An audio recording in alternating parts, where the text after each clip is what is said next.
Today, it seems like when it comes down to business and success and just having the right mindset, it all boils down to a specific word, and it's a common word that is consistently used throughout the industry, and they're consistently preaching skills to consistently monetize your skills, to consistently grow your skills, and skills. So today we're going to be talking a little bit about what 5 project management skills help entrepreneurs be able to scale, be able to build, and just how you can not really build your business without them. My name is Lordina. For those who are just meeting me for the first time, I am Lordina Apia. I am a project manager by profession, and I use project management to be able to help entrepreneurs be able to build some clarity, to be able to sort out the chaos and build structure, and just be able to identify the essential tools to be able to really build and grow their business. There are many tips and tricks out there, but I utilize project management as a way to be able to lead people who are entrepreneurs in really hitting their goals and monetizing their dreams. So yes, I'm a project manager, but you do not need to be a project manager to really excel with these skill sets. When I took on project management, I realized, this is another magical moment where I am identifying tools that are helping build other businesses that I work for, and I'm utilizing those tools to apply for myself. I spend time teaching people these tools because they are very simple and easy things, but once again, it's about leadership. It's about actually getting up and putting action behind the things that you've learned and actually being able to change and shape out those goals that you have. Like projects and business, like no one project is the same. No one business is the same. So really, this is just about understanding what it is that you need to be doing in order to be able to hit those checkpoints that you've been dying for. So the first project management skill set that I want to talk about is time management. Time management, I'm not just talking about setting alarms and, setting reminders. That is not time management. Back when I first got into project management and I got into the whirlwind of everything, and I was just like, oh my gosh, this is a lot different from my previous career. What do I do? Setting those time blockers to be able to manage everything, especially when I started doing business again, essential. And understanding that, hey, this moment I am isolating it for just this one thing, and I'm going to focus on it entirely until I'm done, until it hits that time block where now I can shift to something else. Time management is a key skill that very easy, but at the same time very complex to be able to apply. When we are impulsive creatures, we are uncouth creatures, we are just used to doing whatever we want. It's hard to now try to implement that structure, and it's really just about doing it little bits at a time. Time management really isn't just a skill set. It's really a way on how you respect yourself so that you actually hit the goals that you put in front of you. Because why would you create those goals in the first place, dummy? Okay, now skill 2. I really like this skill because it took me a long time to be able to really conceptualize it and actually start to practice it. Skill 2 is prioritization. So here's a tip. Not everything deserves your full attention and your full energy. It is about prioritizing.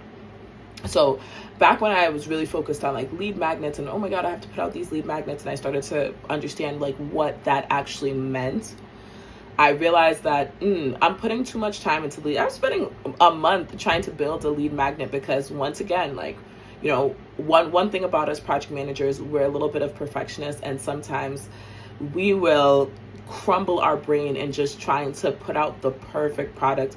Meanwhile, we have more than enough to get going.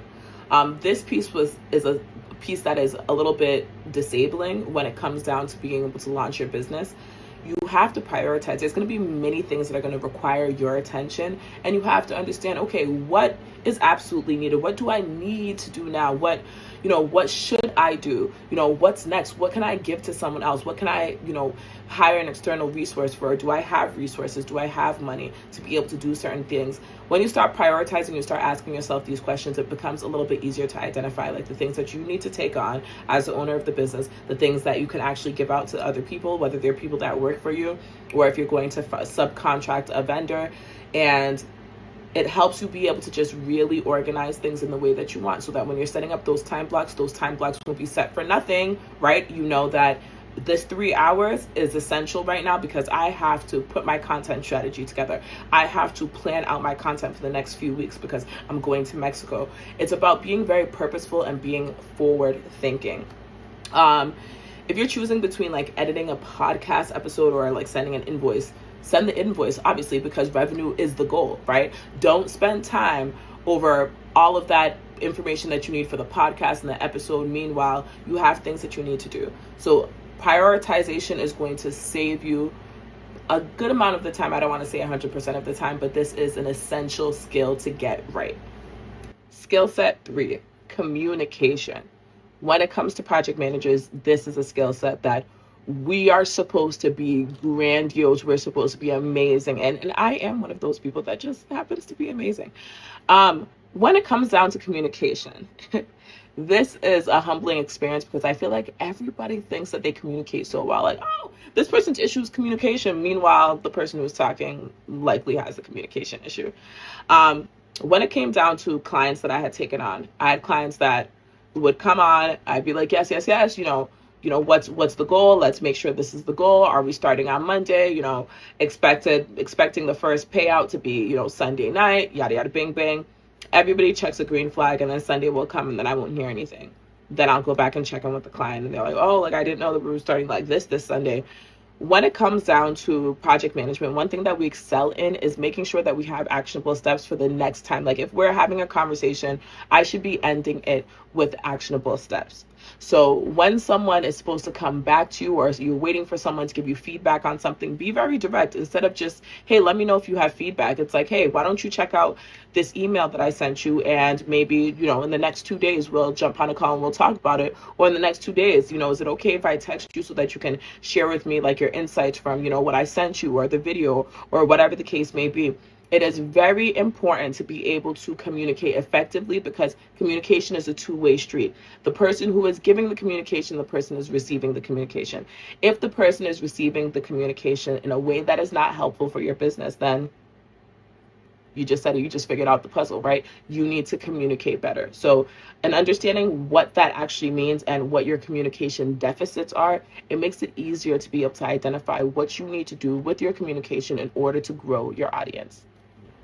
Skill number 4, risk management. This sounds like super technical, super complex, but it isn't. What we're really asking is what could go wrong?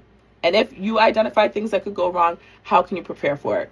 Here's a tip. There's always something that can go wrong. So if you keep saying, oh, nothing can go wrong, nothing can go wrong, I'll say go ahead, jump in it and figure it out because experience is its best teacher.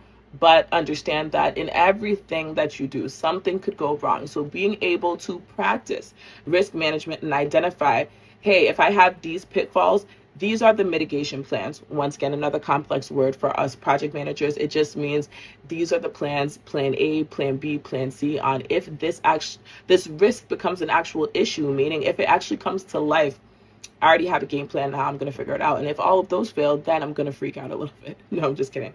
But I like to list out a few things on what I would do differently or what I can do if certain things become an issue. We like to push forward in business. We are high risk takers. Being a high risk taker doesn't mean that you have to be a complete blind to the game. As you make your steps through business, as you make your steps through different things in life, you will realize, hey, this actually happened, this didn't serve me, or this happened, it was unfortunate, but in this way that I actually got out of it, I learned this, which is actually preparing me for my next 10 steps. So glory be to God, right? When it comes down to risk management, if this step is done well, it will help you in the long run. Hope is not a strategy. Preparation is. I had a friend who used to tell me in the past that, preparation is better than cure. You do not want to already be in a situation and now be trying to figure out what to do. You want to understand that there can be many situations, but you can relax a little bit because you at least have a few plans for if those situations actually become issues for you. I hope that made sense. Okay, now this skill number 5, I'm sure this is a common theme and a common topic that keeps coming up across all of you guys' business. Organization. Organization is key. I like to make sure that I am telling that to my students, my clientele, people that I take on. Organization is key. right? If you've got sticky notes, you got random voice notes, you got 13 tabs open on your computer, you have a bunch of, stuff in your notes app that are just written everywhere. Like, you're not really managing anything, you're not really organizing anything, you are surviving. And I am one to speak because I am a culprit of this.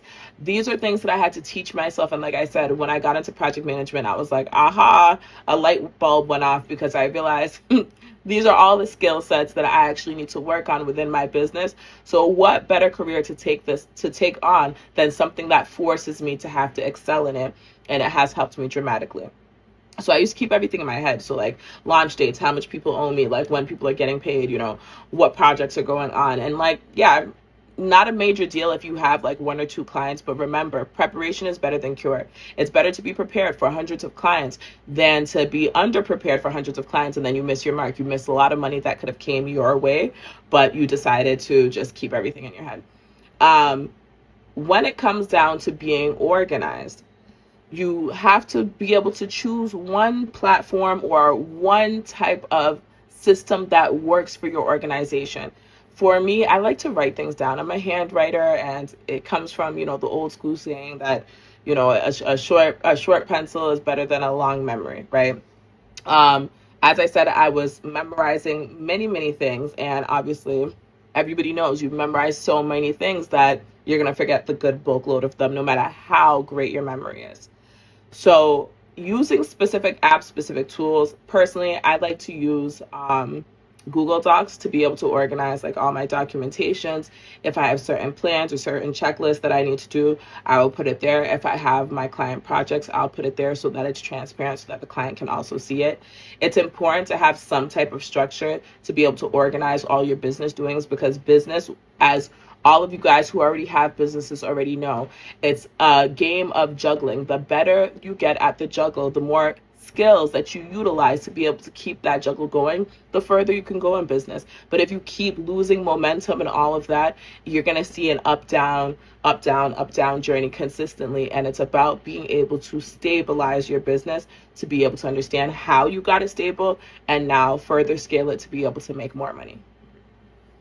Okay, so now I'm going to run a quick little recap. So 5 project management skills that you need are time management, prioritization, communication, risk management, and organization. You don't need to have your PMP in order to apply these skills. You just need structure and supports that are in your vision.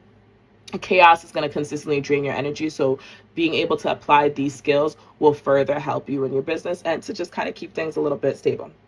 If this helps you, please make sure to hit the like button. Please follow me on any platform you're seeing this on. And thank you once again for listening.